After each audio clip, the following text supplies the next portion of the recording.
right, we should be up and running. I think a couple channels should be connecting now, YouTube, LinkedIn, and it's good to see everybody out there on the wide world. We'll give you guys a chance to kind of log in, and we're here with you live this week in drones, here with a special guest, Christopher Knapp. Chris, thanks for joining us. Absolutely, my pleasure. Awesome. So it's going to be a little different today. Instead of a panel discussion, wanted to bring a fresh face and also just a new perspective to a lot of the topics that we've addressed on this podcast over the last couple of years.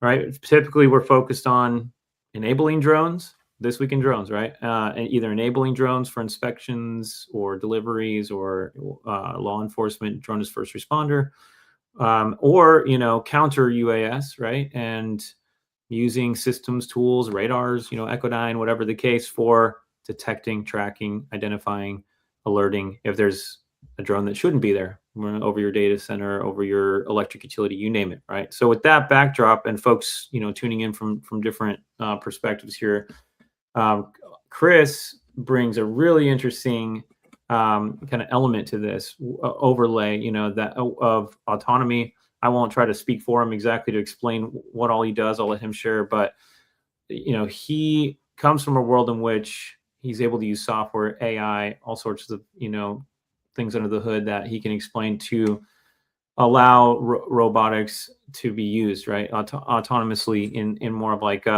swarms, be able to say, hey, these 10 drones, go out and do search and rescue in this area and look for these things, go, and allow them to actually intelligently go after accomplishing the task that you just asked for, right? So you're skipping a lot. You're using the software to try to like intelligently kind of skip through some of the complexities that keep us from experiencing that in the real world. So I think most of us are used to just one-to-one.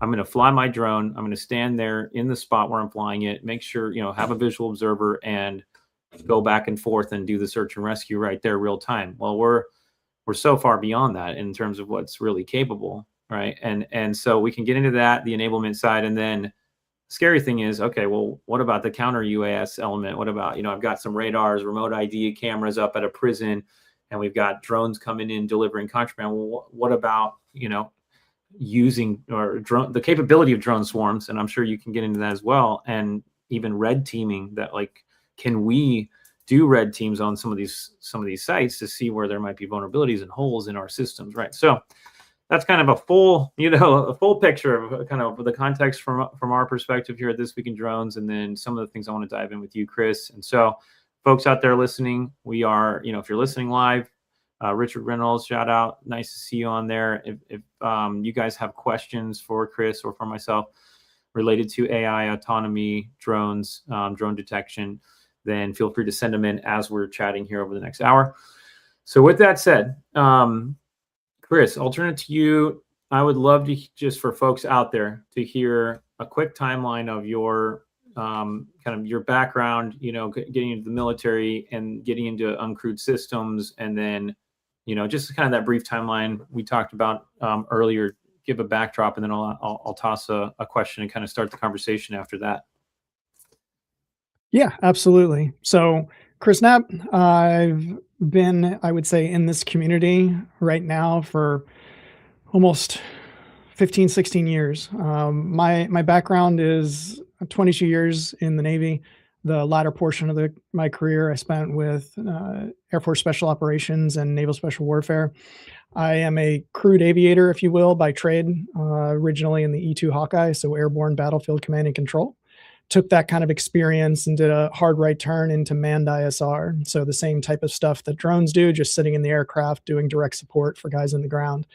Spent a year in Afghanistan doing that. It was extremely rewarding, gave me exposure to the tactical level of warfare, how we can actually change things along with human machine teaming by having Reapers in the stack with me and coordinating, how we deconflict the actions that we're doing. From there, went and got a master's and Naval postgraduate school. The important part about that is I spent a lot of time studying innovation cycles, adoption cycles, impact of regulatory constraints. My thesis was focused on mitigating threats from disruptive innovation prior to widespread adoption, which is a mouthful basically to say that I like to look at how we field new technologies and where are the hurdles and how do we get around those? How do we cross the chasm, if you will? From there, I got some exposure to what Naval Special Warfare was doing with uncrewed systems and kind of detailed myself to Special Reconnaissance Team 1 on the West Coast. I would say it was one of the best decisions I had made in my life up to that point, because I found the Navy I thought I joined. And that's no hit on the conventional side, but the NSW guys and gals that I got to serve with are some of the most amazing people I've ever encountered in my life. Got to get qualified on hand launched up to about 135 pounds, was an aviation safety officer specifically focused on uncrewed systems. Took a team to Iraq, spent 7 months or so there. Then cross-decked over to the East Coast. I got pulled into the group level, so one echelon higher, and was focused on the director of UAS for Naval Special Warfare's Tactical Organic Program. So I oversaw the operations, training, logistics, helped out with requirements and procurement a lot more than I thought I was, and learned a lot about how we actually, field these technologies and how do we get new equipment in the hands of the end users. That springboarded to some work in requirements and procurement, and then as the director of science technology for Special Reconnaissance Group, so kind of taking it past just the platforms, but into the sensors, the autonomy, the other things that come to play and come to bear. That final tour in the Navy was with Naval X, advising Naval X through Naval Postgraduate School. So working at that intersection of academia, industry, and the government. I got some interesting experiences with a program called Defense Ventures that existed for a little while. So I got some exposure as an intern effectively to the VC private equity world. So learned, the early stages of what was happening in defense tech, and then retired. I would say that my retirement wasn't exactly standard. I moved cross country, got married, got a new job, had a baby, and bought a house all inside of a 9-month period. So not what I would advise people to do, but it worked out in the end. So this was told me it was about five years ago. Sorry? 5 years ago. So from there, I got essentially, or somewhere in there. Say that one more time. I said right in the middle of probably COVID or that, somewhere in there in that timeline. Yeah. So what's interesting is my timing, first time in my life, actually worked in my favor because it was the end of COVID where remote jobs were still proliferated. People were paying really well, all that kind of stuff. So I fell into a great job at Persistent Systems, working wireless data links. Was the VP of Unmanned Systems and Munitions for them. That gave me a lot of exposure to the importance of data links, how systems can communicate with each other. So I spent 4 years there talking about the importance of the network. And now here I'm at Gambit, and the focus is on what you can do with that network once it's established. And we talk about collaborative autonomy and systems working together, behavior-based intelligence, task-oriented type of operations. It opens a wide aperture of things to do. But what's interesting about all that is right now, what we're faced with is not really a technology problem. It's an adoption problem more than anything else. What are people comfortable with? What do people trust as far as these systems? That's pretty interesting. Okay. And then I want to dive into some of these topics before I forget. Shout out to Daniel Fuller for connecting us. I've known him for a while here in the industry, good buddy of mine. And I was just curious, how you guys met or where he falls in that in the timeline, just to give him a quick shout out, and then we'll dive into some of your last comments there. Yeah, Dan's great people. We've crossed paths a few times, but specifically now, he's assisting Gambit on the commercial side. The reality is when you do transition into the civilian sector, you got to realize what you know and what you don't know. And I've spent some time in the civilian sector, but I haven't been in here for decades where others have, and they understand a lot more of the intricacies on things that don't relate to the warfighter and open up opportunities in commercial markets. And frankly, my biggest focus always is not focusing as the government being your only customer, because frankly, the government is a very bad customer. We'll say it that way. You need to have a commercial line of effort, and Dan's been supporting us, and I've had conversations with him outside of Gambit. Extremely knowledgeable and great dude. That's great, man. Well, yeah, I'll just spin off that last one. I want to, man, you brought up a lot of amazing topics there that I wanted to hit. The last comment, I will agree that, even here at Echodyne with the radar platforms for drone detection, of course, huge in the defense world, have been for, quite a while, over, decade, like almost, a decade and a half, 2 decades now. So that commercial arm has been essential and been exploding with drones, right? Since in the last like 5 years or so that I've been on board as well.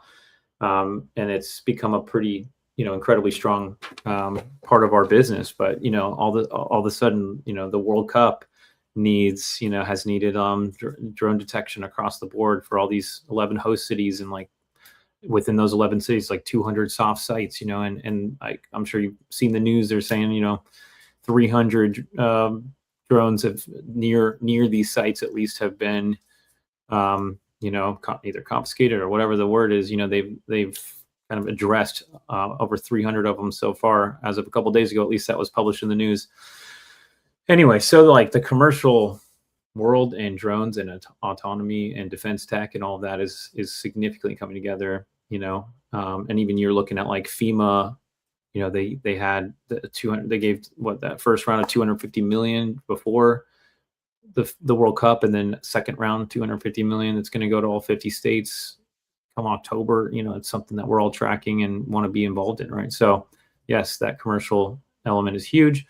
I want to hit human machine learning. I want to hit all sorts of things, and that was a cool phrase that you brought up. So like you ended your timeline before I mentioned Dan with that comment of like, it's not, technology is not actually the true bottleneck. It's more like what people are willing to adopt or ready to adopt. I was curious, just from like kind of a philosophical standpoint, or like what you're seeing there, as listeners are working on different kinds of tech, people tuning in, they may represent, different sensors, different technologies, different software platforms, or they may be end users as well, looking to adopt drone as first responder, drone in the box with radars, or counter UAS systems at their correctional facilities or whatever it is. So I'd love to dive into that topic of, what people are ready to do. No, it's a great place to start. The reality is that how do we build trust in systems, and how do we get to the point where these things become ubiquitous and we can use them?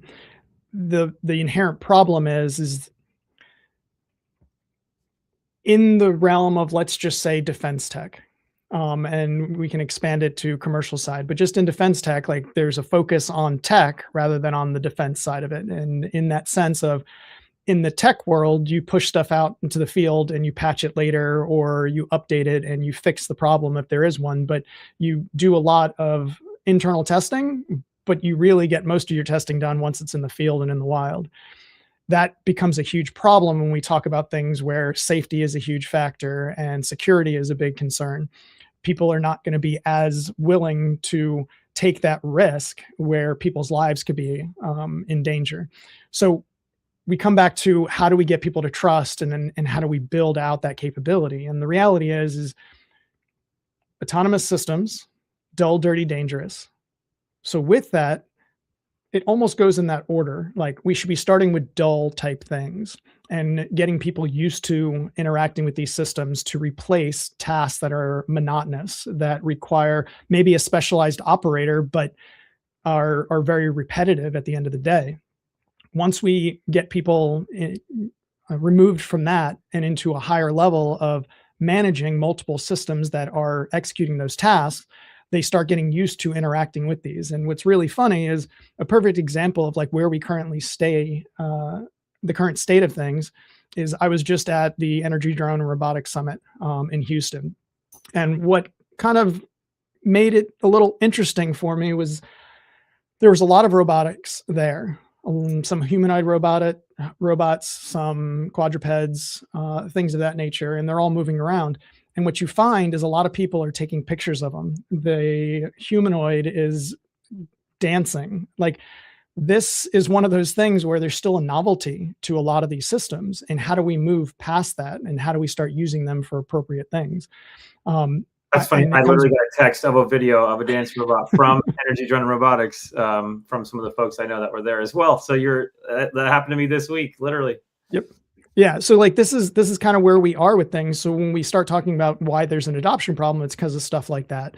There's also what I refer to as like, what do you mean? Why? Because we've kept them, we continue to kind of proliferate like silly versions of them that just keep them as a novelty. Is that what you mean? Or well, there is that aspect of it. It's more of like, if this humanoid robot is designed to do some kind of manual task, the performance of it dancing has nothing to relate to its tasking that it's supposed to be doing. It is, let me show off the novelty of it, right?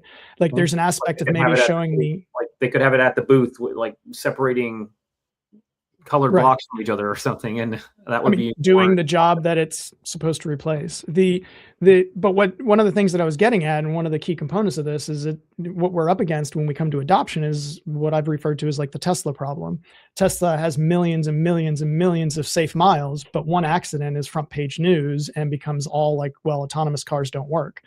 And that's where you have to strike that balance. So focusing on the dull tasks where it's less risk to injury, less risk to personnel, is going to enable the adoption to just come a lot quicker, and be built into a process. And when we look at it from a standpoint of autonomous systems, there is, let's call it, different levels of autonomy. Like automation is something that has existed for a very long time with systems, where they have a process and they have some deterministic commands that they walk through. They have a flight logic. All of this is kind of amounts to if-then statements at the end of the day. This is very rudimentary. This is very basic. This exists. I put something into an orbit with a keyboard and a mouse. It's going to stay in that orbit, and it's going to be working the ailerons and its throttle and all that stuff. I don't have to actually manually do that, but I do have to monitor what it's doing, and I have to manually move it if I want to. And there's all these other nuances. So we move from like automated to some level of autonomy. And then there's this whole aspect of platform autonomy, where the system is designed to do something, a specific task. And that autonomy supports that task, whether it's obstacle avoidance, whether it's like an inspection thing. There's just tons of different things that those can do. But the problem is that that's an individual system executing an individual operational need. Okay. So from there, we move to, well, we want these systems to start collaborating with each other. And once these systems start collaborating with each other, then it moves you more from a micromanager of systems to more of a mission manager. Because with that collaboration should, and I say should, because not everybody's going this way, but should come with behavior-based intelligence. It's, I need you to complete a task, vice this, I need you to go to this field, look left, look right, do this, do that. It's, I need you to search this field. And it's already been trained to know what that means and how that works. And then the highest level in the way we kind of structure this is systems that are not only collaborative, but are also adaptive. They're able to interpret what's going on in the world and be able to change and adapt to things as the organic nature of the real world occurs. Almost like LLMs, when you type something wrong, it's like, I think you meant this, and if that's what you meant, here's the answer. And sometimes they're spot on. You had a typo or whatever, and it's like, it's smart enough to be like, hey, in this context, yeah, exactly. Now, can you maybe lay out? And you went through different stages of autonomy. If I think of like the two worlds that I live in the most, which is either drones everywhere one day, like filling the sky for delivery everywhere, and I'm using systems to try to like help make sure that there's no potential crashes and all that. But like, could you maybe share the difference between like, these levels of autonomy where you'd see it going in that world, let's say like drone delivery in mass at a city or something. And then second, like we could transition in 5-6 minutes, whatever, to like what that could look like with maybe like red teaming to create autonomy amongst a bunch of drones to like go after, kind of testing a counter UAS system. Because I think I want to touch both enablement, drone delivery, and counter, and talk about like kind of apply it.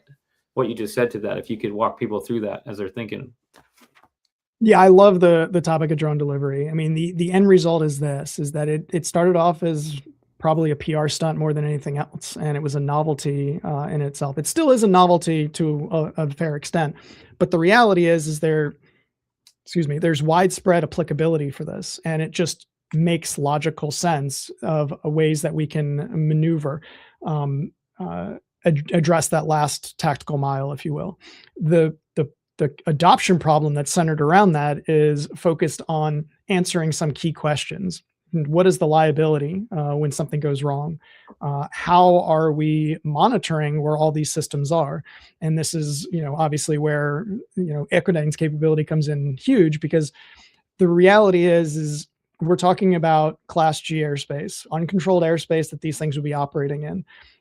The reality when we go to the FAA, it is nearly impossible for them to blanket the entire world or entire US with the amount of radars and things you would need to control, 1,300 feet and below. So this is where it comes into, there has to be some kind of local infrastructure, and it could even be regional, where these things are being monitored and ensuring that maybe we establish, just like jet routes for manned aircraft, maybe there are delivery routes.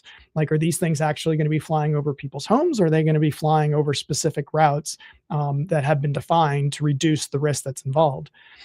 You also have a key aspect of the noise abatement issue, and people don't really consider this, but once again, was just at the Energy Drone Robotics Summit, and at that event there was somebody flying something and you could hear it in the entire room, and it was just resonating, and it became very annoying. Well, if you live anywhere near one of these drone delivery launch recovery sites, all you're hearing is buzzing all day, and nobody wants that, right? So it's like, how do we address these problems? Because again, it's an adoption problem. The technology exists. There's companies like Zipline that have done amazing things on thousands or millions of deliveries and things of that nature with these systems. But how do we get that into the hands of people? So you're saying solving noise issues, solving some of these infrastructure issues are like bottlenecks that your mind goes to right away, that, hey, if we could solve these things, it would help with adoption. If we got adoption, then we could get to, we could go into the question I was wondering about, which is like, what does autonomy look like in that world between these drones working together in these big fleets and stuff? But I almost feel like the answer to your question was like, well, we've got a couple bottlenecks in adoption that it's like we couldn't fly a swarm that's as intelligent as you're talking about. It could be, until people are okay with just like where they're flying and what routes they're using and how the noises can be addressed and all that, right? And the safety element. Yeah. But I'm just curious, I think for people tuning in, and we got Chris Schaefer and Luke Canfield also both kind of mentioning in the comments here. Thanks guys for sending those in. Like they're alluding to like, well, what are the real capabilities of drones versus just like the unicorn kind of bubble that could be popped, by like maybe people's imagination. But one of my curiosities, even in bringing you on to this show and just kind of bringing your perspective, is I think, with the autonomy that you guys have developed, you've probably pushed the capability of drones, and not just a drone, but a fleet of drones, not just a fleet, but like multiple fleets that are actually interacting and working together and all this stuff. I'd love for you to just paint a picture. It's very practical. That's like, this is in the real world, what is capable with autonomy now. Like take us to the, not just the future, take us to like what is currently possible if adoption was widespread and none of those hurdles were in the way. Like what could be happening today with drones that people don't even imagine is possible regarding like the autonomy element and such. So we'll look at it from the standpoint of the drone delivery stuff, because that I think is the one that's most ripe for disruption, and it's something, frankly, that can be addressed today 100%. What you need is to understand that the systems, as we talked about those levels of autonomy, the systems have a level of autonomy that's built in.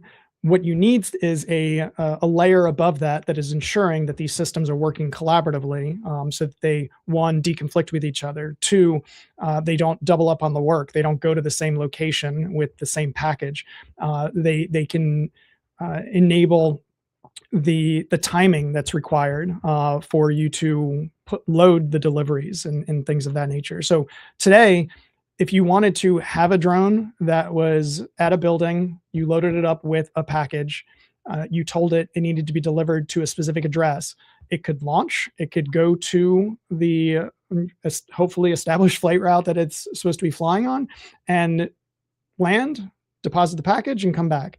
There's a lot of automation that's in there where the collaboration comes in and it's like, okay, well, I'm flying along. How there's another drone that's coming towards me. How do I move? Do I do exactly what pilots do and always bank to the right, or do I bank to the left? Like, how do we coordinate those kind of things? I think I might have had that backwards. I think pilots bank to the left.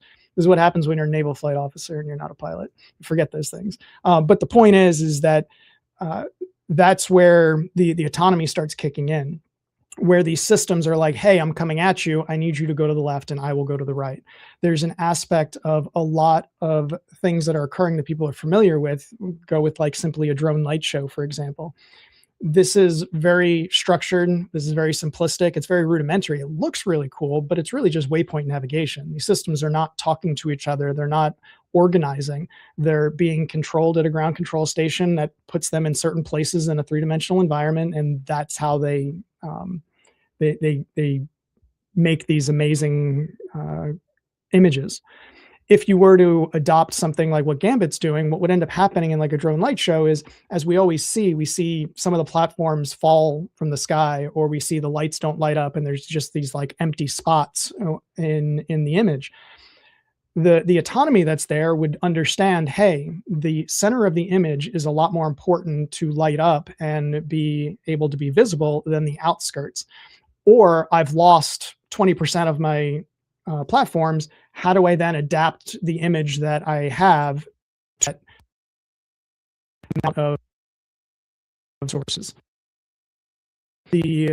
That is where the level of autonomy exists today, and that kind of stuff can very much be applied to how you do a representative red cell for testing, training, and validating counter UAS equipment. Well, yeah, brilliant. I'd love to get into that. That was an interesting point with the light shows. It could kind of determine, yeah, like maybe you build in a 20% buffer on the edges and different patterns, and you know that way you're like, if any of these go out, just like assign those drones to those outskirt areas, and then just like turn off that extra, extra red outline or whatever that we were going to have. Now let's just like push all the blank ones to that. So this is where the different this is where the differentiator is, though, is that we trained it on a behavior. We trained it to understand, like, the drones, and the brain that's controlling them understands all of those nuances. It's not that we have to specifically tell it so linear, what to do. Like what I just told it. Okay. Exactly, because that's the whole problem with adoption right now and scalability, is if we are going to put a drone in the hands of every soldier, or we're going to do mass drone delivery, the 1-to-1 operator to platform ratio doesn't scale. It's just numbers. It's a numbers game at the end of the day. And when we talk about like flying multiple aircraft, even when I was in uniform and I was flying the Scan Eagle or the Blackjack, like I could fly multiple platforms at once. I click on one, I tell it what to do, then I click on the other and I tell it what to do. The problem is now I'm controlling 2 aircraft, and now my cognitive load has doubled. Well, these systems are supposed to support what I'm doing, not make me manage the systems. Another way to phrase it is, we spend a vast majority of our time training people to use robots. We should be, and we are, training robots to support people. And that's where the focus needs to turn. Cool. And that turns back into that conversation of like trust. How do we make people feel comfortable that when they task a robot, they get the same reaction as if they tasked a human? And there's different pathways to do that. And one of the ways that, Gambit does it, and obviously I'm there and I think it's right, but like, we are reflecting exactly what is happening in the world of humans. And what I mean by that is, you have an individual who you want to do a new task. You have to put him through some level of training. Once he comes out of that training, he's competent to maybe complete the task in some way, shape, or form, but he's not an expert. So then once he's in the field and he's doing it, you're giving him positive and negative reinforcement. When we look at the world of robotics and where things are, when we leverage things like sim to real, we bring things into a simulated environment. We then run it through hundreds, thousands, millions of iterations for it to learn a competency level. Once it's there, we bring it into the real world, and it has a competency level to complete a task, but it's not an expert. We then leverage reinforcement learning to give it a thumbs up, thumbs down as to whether it's doing well or doing not, to build it out to that expert level. So this is something that's familiar to people, and that pathway makes sense. So as long as we continue to kind of follow what people have established as norms as the process, then adoption goes with it. That's cool. That's really interesting. I want to bring up one thing that's coming to my mind, which is using systems like radars, if we're talking airspace, if we're talking delivery, to double check, to be that foundational sensor that's validating that these systems are actually on task, and working together. Because like some of this, as you mentioned, persistent networks, some of it's about the connectivity between them being really good. And what if that gets broken? Some of it's about, the level of autonomy on there, and how linear it is versus like how flexible. And how do we know for sure that all these systems are out there doing what we told them to do, despite all the variables? And that's one. So more of a light bulb for me as I'm thinking about, the position of our, the value of the specific sensor that we bring to the table at Echodyne. But that makes sense to me that like the more advanced all of this is going, and the more you're just going like hit a button, say, go do this task, all you 20 different, UAVs, and you may run into these other 20 UAVs. And when you do, collaborate. And it's like, well, I mean, there's going to have to be a high level of trust that those systems are actually doing what you're just assuming they're all doing, right? And that's that adoption piece, that trust that you have to build over time. Because if it's 1-to-1, you can just glance and, yep, it's right there, I see it. Or it's 2, and you launch 2, and you can just tell, well, they're a mile apart. I don't have to worry about them running into each other, but I'm going to check this one, I'm going to check that one. Like you said, you doubled your workload when you launch 2 separately. But if I just like hit launch on both, and then I expect they're going to work together, having systems that are actually like double, triple checking that ground truth, that truthing system, the truthing radar kind of like fits really nicely in that. Like could help enable more, sort of extension. I don't want to say more risk, but it kind of reduces the risk of experimenting to say, go forth, autonomous systems and try this, but I'm going to be double checking. If I notice, if the radar notices there's a potential I'll then immediately stand down XYZ, right? So that's kind of a cool element to that. Just thoughts. No, it's all good stuff. And one of the things to take into consideration is the differentiator between deterministic and non-deterministic, because humans are non-deterministic, which means we have an idea of what people are going to do, but they have an element of, I didn't expect them to do that. And at the end of the day, one of the things that I learned fairly quickly in uniform was that if I asked my guys to go out and complete a task, sometimes I didn't want to exactly ask them how they completed the task, but the task always got completed. So there's an aspect of, do you really need to micromanage and oversee everything? If you assign a system to go from point A to point B, and it takes a right and you expect it to take a left, as long as it's in the safety boundaries and the area you've allocated for it, does it really matter? And referring back to the point you're making with like radars, with Echodyne and all that, one of the key components of that is pilots, like crewed pilots, aviation. There's radars all over. They're being tracked. They all have a lot of training. There isn't an expectation that they're making mistakes or any of that kind of stuff, but there's that checks and balance that has to occur to ensure that, again, it's a safe and appropriate and effective operation. The aspect that people like tend to not think about is there's a whole lot of things that we can get done, but there are a whole lot of people that are trying to do illicit things, or there's a lot of people, to be frank, are just dumb and they don't realize the nuances of careless, non-compliant. Yeah, like I'm not they live within 5 miles, so they're like, oh, I can just launch my drone in my backyard. Well, well, no, you're within 5 miles of an airport. Like you have to do reporting and all that kind of like, there's these like nuances to a lot of this. And when we get into where Echodyne's focused, and that's the critical part, is there's stages of layered defense. The only solution to a counter US problem is layered defense. And the first stage is being able to identify and know what's out there, right?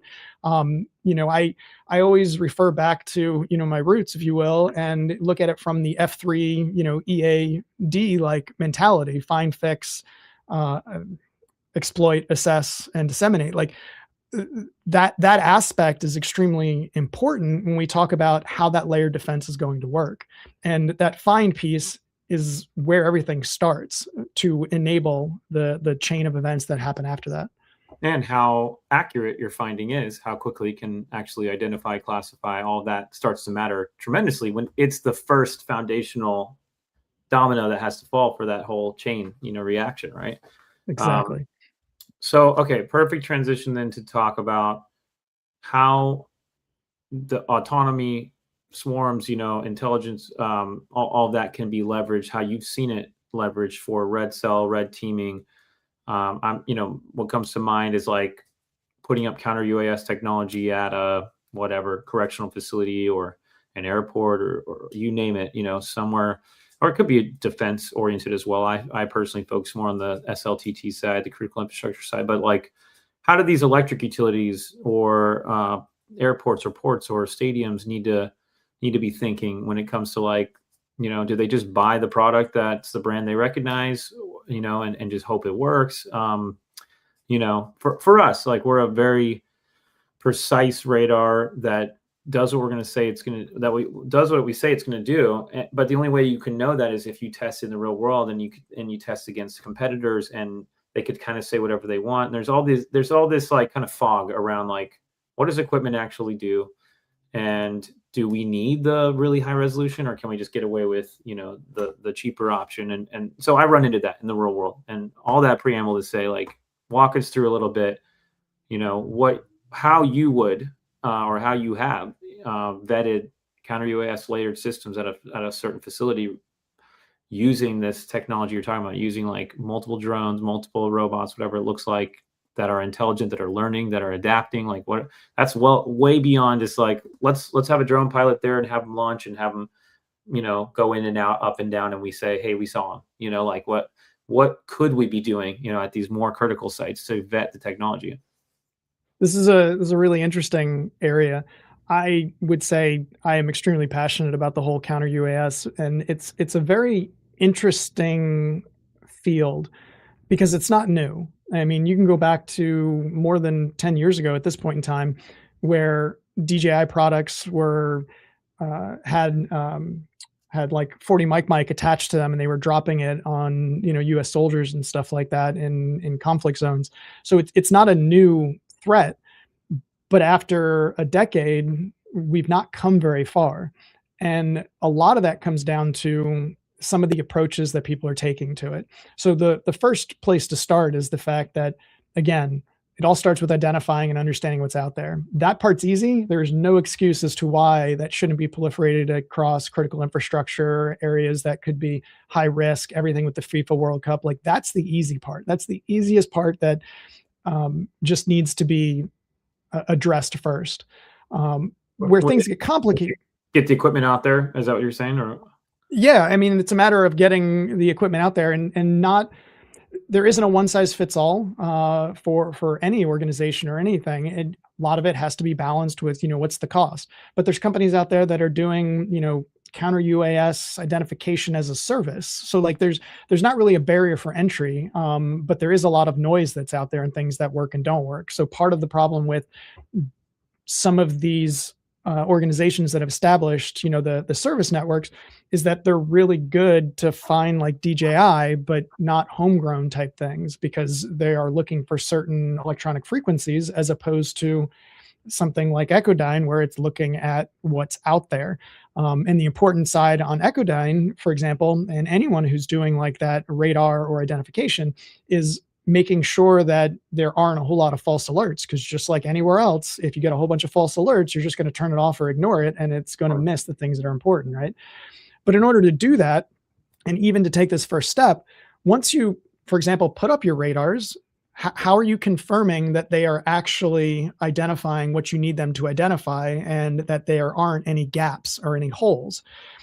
What typically happens is you'll hire somebody who does, or have somebody in your organization that flies a drone, and you're going to put it up there and you're going to fly it around and you're going to say, okay, it's good, it works. But that's not inherently representative of what the actual threat is. Do I believe that domestically in the US it's possible to have like a coordinated drone swarm attack a critical infrastructure? I don't think we're there yet. I don't want to, do any fear mongering and stuff like that. But there is an aspect of multiple people that are working in a coordinated fashion that may try to do something, which we saw in the news recently for the White House at the UFC event, right?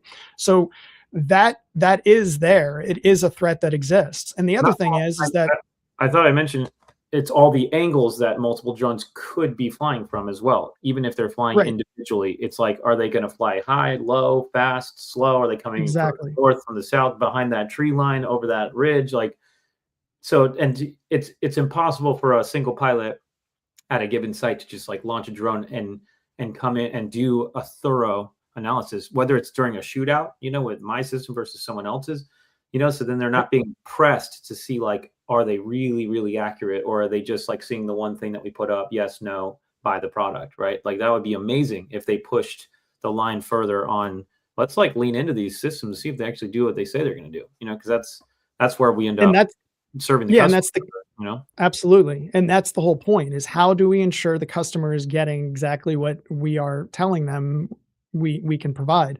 And this is where this little niche that Gambit has carved out in that red cell capability is, instead of having a team of guys out there, flying a whole bunch of drones, because you have risk with the amount of people you have out there, you have to have them, coordinate actions.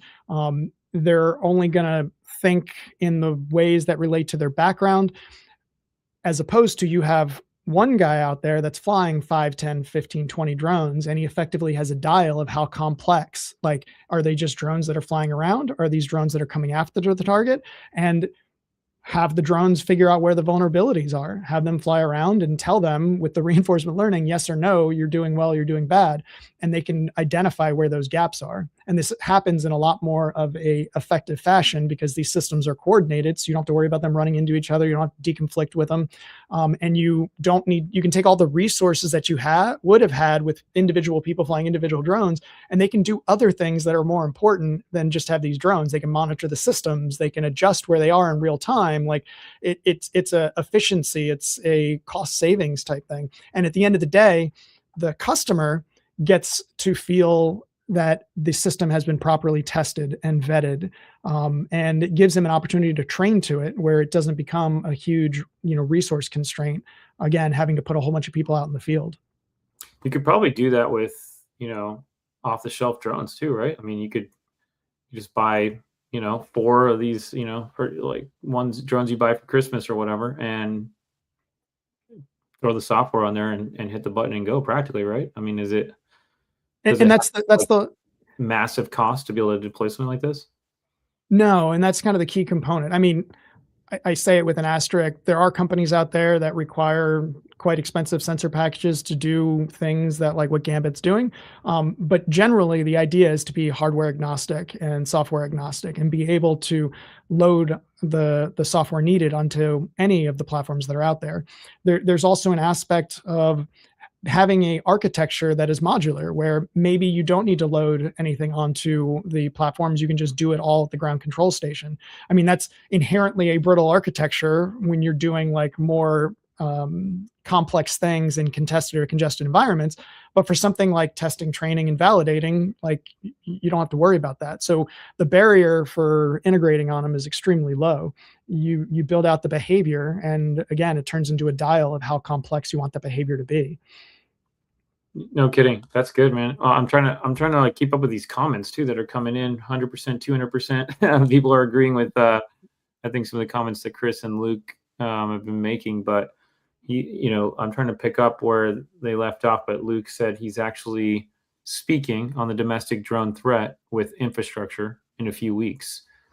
and there is a capability versus intent reality to threats. I'm curious where he's going with that. Like, is he saying that the threat is sort of more real and more extensive than we're thinking, or is it the opposite? Is it there's actually like a limit to capability versus like what we imagine? I'm kind of curious which way he's going, but how are you reading that?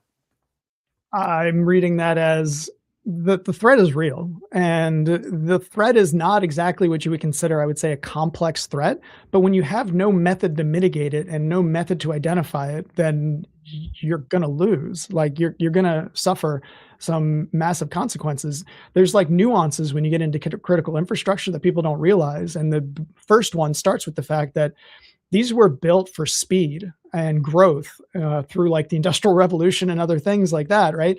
They were not built for security. They weren't built for being hardened sites.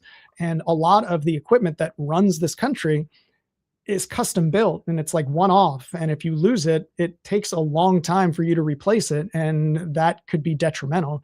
The critical infrastructure in many cases is very brittle, which means it's a very easy target to have a big impact without a whole bunch of training and money and all that other kind of stuff. Like this is the commoditization. When you talk about 3D printing, when you talk about what's freely available on the internet for you to download and just hit the button, it's not hard to build a threat. It becomes one of those more complex things, especially if you to defend against it, especially if you don't have any in-place defenses. Thinking you're going to run out the door with like a drone buster gun and it's going to work 100% of the time is not a viable solution in this day and age. And that assumes that there's a drone out there. I mean, exactly. You have to have equipment to tell you that there's something there to validate that it's a threat. On some level, you also need to have the airspace. All the flight restrictions in place and things that are coming out with 2209. That's something I want to talk more about as that proposed rulemaking, becomes a final rule. Because you can't just today, take a drone gun, even if you had the authority to shoot a drone down, and that's a very limited list that's growing. As state law enforcement agencies are being trained by the FBI, right? So we're getting some mitigation authority extended down as SLTT, hopefully more, hopefully that extends, but then you still have to have like a cause, a reasonable, like legal, justification for knocking a drone down if you see it flying over your facility. And so hopefully 2209 addresses that, and we're able to start seeing flight restrictions, reasonably placed over certain critical infrastructure. And then that way, at least like the loop is tied together. They detect it. It's legally not allowed to be flying there. They can then, and maybe they have the mitigation authority, or maybe they like send the footage or whatever, the alert to their, some centralized alert center or something, response center that I could envision being, hosted by the state police or someone who has authority. Maybe then they can communicate and show real time, hey, we've got a threat. And then maybe, who knows, right? I'm kind of envisioning like at least like how we could start to see, detect and maybe mitigate by those who have authority, at some critical infrastructure sites, right? Like, I mean, we're getting there. It's just slowly starting to move that direction with all this legislation, right?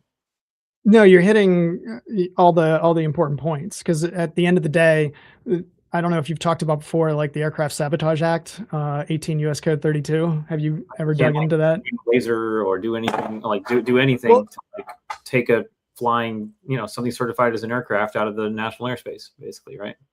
Yeah. So conceptually, people want to believe that, laws keep up with technology, but that is drastically not true. So, there's this, again, 18 U.S. Code 32, Aircraft Sabotage Act. Drones are classified as aircraft. Therefore, you can't mitigate a drone regardless of really what it's doing. Now, I think that there is a common sense mentality of that. And I've talked about this before, where like, if there's a drone flying at you and it's got an explosive on it and you do mitigate it, is anyone going to, bring you to court for violating the Aircraft Sabotage Act? You'd have to just prove that you were actually afraid for your life, and you right.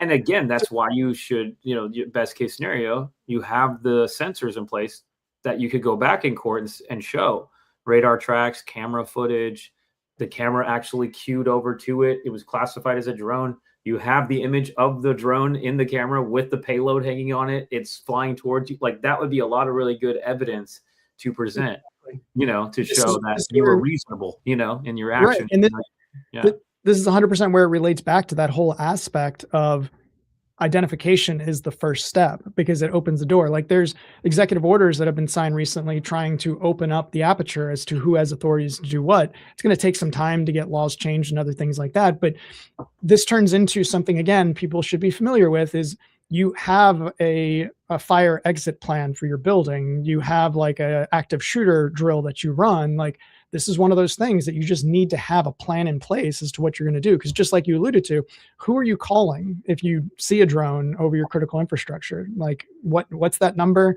Are they the right people to call? Are you going to transfer around like 3 or 4 times? Like, these are things that need to be figured out. But it starts with you knowing that there's a threat. Right, just acknowledging it as a policy too, and like having some sort of policy. What if there's a drone that's landed right there in your parking lot and it's still operational and it could zip off again? It could hurt someone if they're near it, or it's on the roof, or it's crash landed and you find it in the woods near your property. Like, should you touch it? Who should you bring it into? Right. You name it, right? All that needs to be in policy. Like, well, that's going to be even more so the case for people who want to establish these UAFRs, these unmanned aerial flight restrictions with under 2209, when that becomes a rule. Because as the draft, I think, was written, I don't know how it's going to come out in the final form, but it was, I think, required 24 months of detection data at a given site.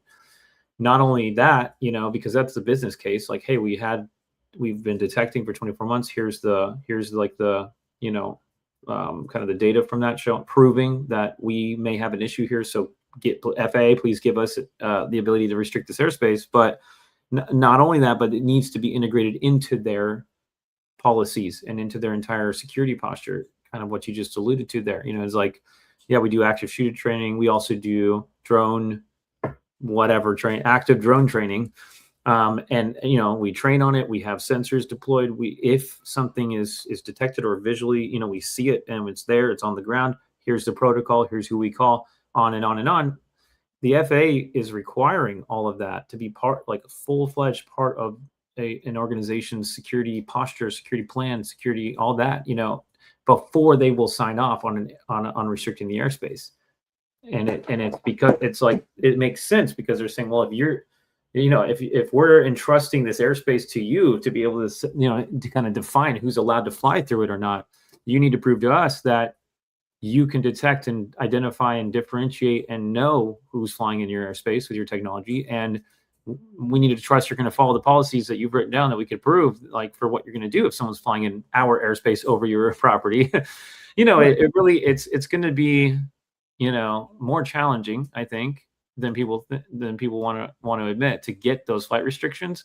But in a good way, those who are going to get them are going to have like very, very solid, refined, documented, drone response processes, right? So anyway, it's all there. It's all part of it. Yeah, I mean, at the end of the day, one of the things that can't be overlooked is, the punishment that will occur. Like, if you look at, like, for example, the FAA and their like deter whole thing that they've rolled out, that gives you a quicker pathway to, if you're doing something dumb and you didn't know it, you're not going to get hammered like you would if you were doing something illicit. That's all fine and dandy, but the reality is that I'm a firm believer that there will have to be some mitigation capabilities at critical infrastructures and all that kind of stuff, because you're not going to get the people with the proper authorities out to the place quick enough to do things. Now, those mitigation have to be realistic, right? Like, we're not going to be shooting, a CRAM like in the US over like people's homes. We're also not going to be arbitrarily shooting lasers or doing directed energy like all over the place. That has to all be like completely vetted, and you need to know like what's beyond the target that you're looking at. But there are some things that are a lot more basic, in the sense of you've identified it, you've identified that the direction it's going, it's broached the airspace that it's not permitted to be in. You then have the authority to likely launch a larger drone that just captures it or knocks it, like even knocking it out of the sky presents some risk. But if it's one of those that has the net, and there's a couple companies out there that are doing it where it just captures it in a net and then comes and lands, like the risk to people that are in the area is minimal. The damage to the drone is probably minimal. This kind of answers a lot of the questions, and it just seems like a logical adoption thing. It's kind of interesting that just hasn't been as prolific. Well, and it's considered kinetic, so it's sort of like maybe an adoption issue or perception issue on that technology as well, because I like that technology for all the reasons you mentioned, and it's a powerful combination to detect with a radar and then be able to tell that sort of a net capture drone in three-dimensional space exactly where this tiny little target is, 2 miles out, northeast, whatever, and to guide it instantly to that target is a challenge in itself and requires high, good quality products, right? I mean, so Absolutely. I can see that kind of rolling out. Do we have any final questions? These guys are active. Luke, Chris, you guys are doing great. A couple Chris's, Chris Young as well, Chris Schaefer. Luke said 4 drone threats towards critical infrastructure. Preventing the critical event requires a detection mechanism. Ultimately, a lot of the plots so far have been stopped at the planning phase by CIs and undercovers. And I think that last piece, like you said, with the UFC fight and them uncovering that is great. But man, it's just lucky. I mean, they're great. I mean, not beyond luck, they're doing a good job. They're out there watching for those patterns of behavior or searches online or whatever they're looking for. But I mean, it's just too readily available. It's too easy to accomplish with these things. And even that story in itself shows you that was on the mind of those potential perpetrators, right? Like they knew that technology was capable. And so we've got to make sure we're prepared. I don't want to be too far behind the curve, right? In the sense that, anyways, we're sitting ducks in a sense, right? Not to sell on fear either. Like I hope that there's no bad incident or whatever. In fact, FIFA World Cup was such a great thing in the sense that it was a very positive economic driver that's caused FEMA to push all this money, and it's been great for equipment companies and manufacturers and training and all this. So more of that, not more of the nefarious aspect. But I just still am baffled by a lot of these critical infrastructure sectors just throwing their hands up, saying, why even detect it if we're not allowed to shoot it down or whatever. And it's feels a little bit too much of a quick of a write-off. I think that's more what my little rant is kind of needling into, right? Like we shouldn't be writing off this threat and just throwing our hands up. Whether or not you could afford a full rollout of, at 200 sites with a full layered stack, maybe not today, that's fine. But at least acknowledge the threat, have some sort of policy about it, and at least have a strategy that's going to slow roll, hitting your most critical sites first or outfitting them first. Anyways, rant, but yeah, go ahead, Chris. No, I mean, it's all good stuff. What I would say is I don't think there is enough fear in this. And I think that's part of what the driver is.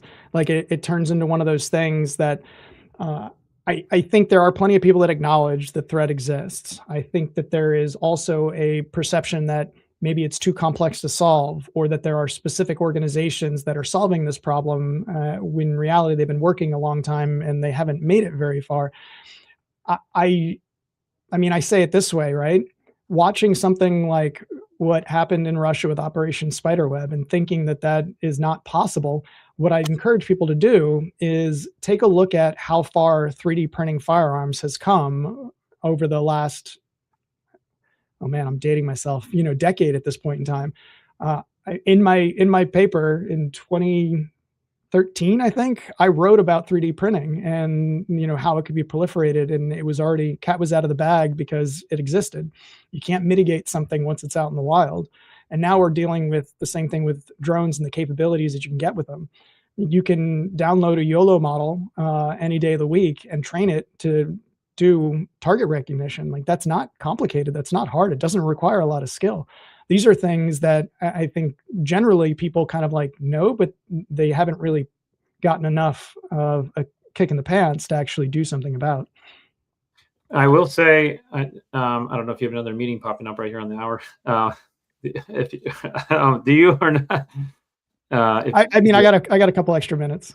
Okay, cool. I just didn't know if you need to hang up right this second. But just to closing thoughts, future proofing, putting the technology in today that is going to be capable of detecting the 3D printed drone, the changes that are coming so rapidly is incredibly important as well. I just one point I wanted to make. So an electric utility mentioned that to our team at Energy Drone Robotics earlier this week, where they're just like, well, if we install radars, if we install whatever, like what happens in a year, 2 years, 3 years? We need these things to be good, to last for 5, 10 years, whatever it is that they're expecting from technology. And so that's something that we focus on at Echodyne, and that a lot of these companies that have that multi-use, where there are dual use, literally, of defense and commercial, are really well positioned, and to continue to update algorithms and continue to bring those advancements from real world front lines, and continue to push those updates into all the sensors that are deployed in critical infrastructure, so that we are future proofing and not just building like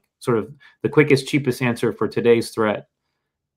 So I'll just drop that last comment. If you want to make any final thoughts, I guess we could keep going easily, and then we'll I know we're past the hour, so. No, I would just say that, it was great talking with you. This was a good conversation.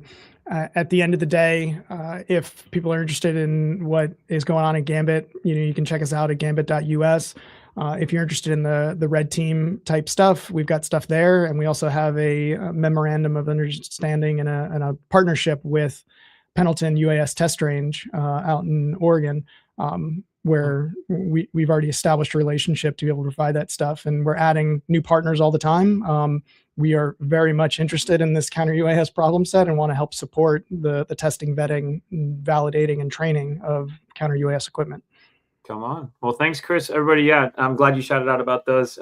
Look up Chris on LinkedIn as well. Please reach out to him. And thanks, man. Well, I'll let you run to your next meeting, but I appreciate you, and we'll be in touch. Thanks, everyone, for listening. Have a good one.